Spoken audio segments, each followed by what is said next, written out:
अंदर कैसे आ गई लो? ये बतावे खातिर कि जेकरे नाव के माला तू दिन रात जपेलू, तू जेकरा नाम के मंगलसूत्र पहनले बारू ना, जेकरा नाम के सेनूर लगौले बारू ना, वो राजा अब केहू और के मांग के सेनूर बने जाता।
चुटकी भर से नूरा जो गावेली गुजरिया, अपने ताए ने ओने मारे सब नजरिया। चाहे सबके पति वार्ता में हरिया, चाहे सबके पति वार्ता में हरिया, चाहे सबके।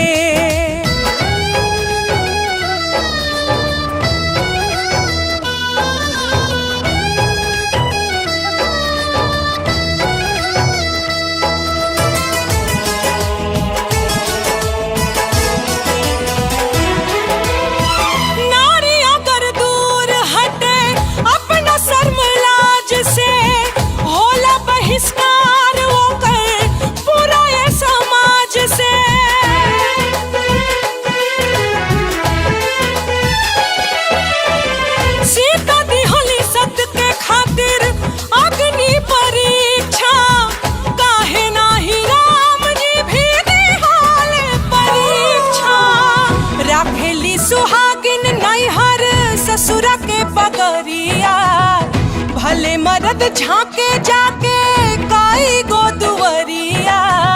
चाहे सबके पति वार्ता में हरिया, चाहे सबके पति वार्ता में हरिया, चाहे सबके।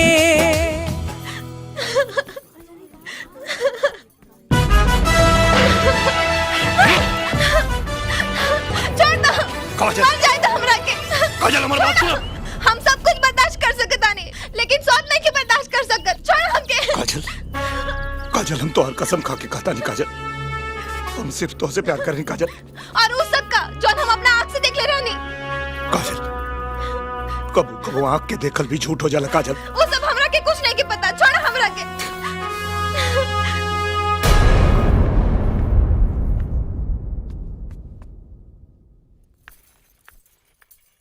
अरे तू यहाँ आ गेलू? का करी, भात और भतार बिना मने ना लागेला।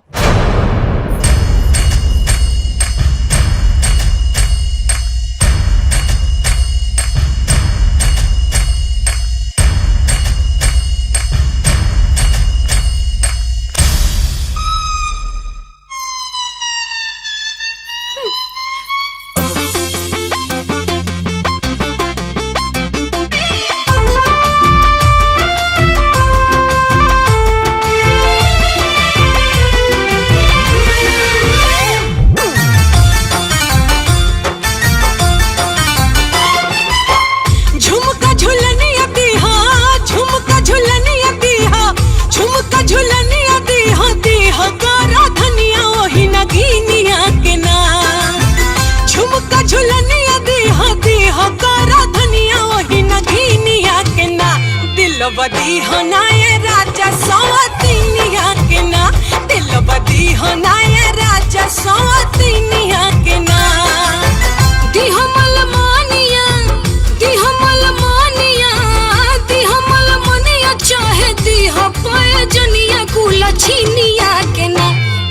दिलवा दीहनाए राजा सवतीनिया के ना, दिलवा दीहनाए राजा सवतीनिया के ना।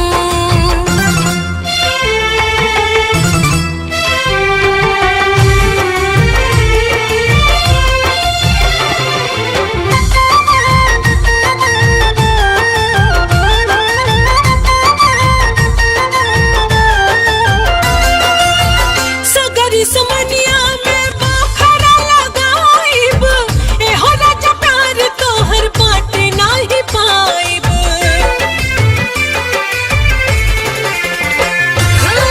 छुआ बन कबो के खा के कहा गिरिया, जियत जे मार जाइब ना तो ए सवरिया।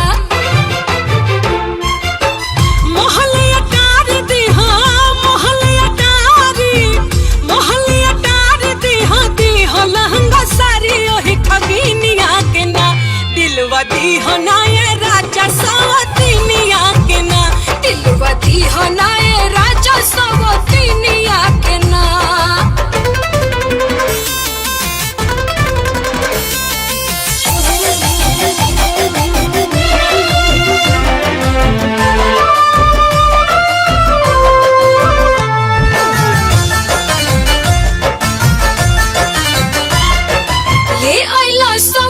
सैया कइने का कसूर हो, पिछला जन्म के कोनो चूक बा जरूर हो। सेजिया के सुख सैया जाहिया बताही, ओही दिन राजा हमर छाती फट जाई। सगरो खजाना, सगरो खजाना, सगरो खजाना के बना दो मलकिनिया मलछिनिया के ना, दिलवा दीहनाए राजा सवतीनिया के ना, दिलवा दीहनाए राजा सवतीनिया।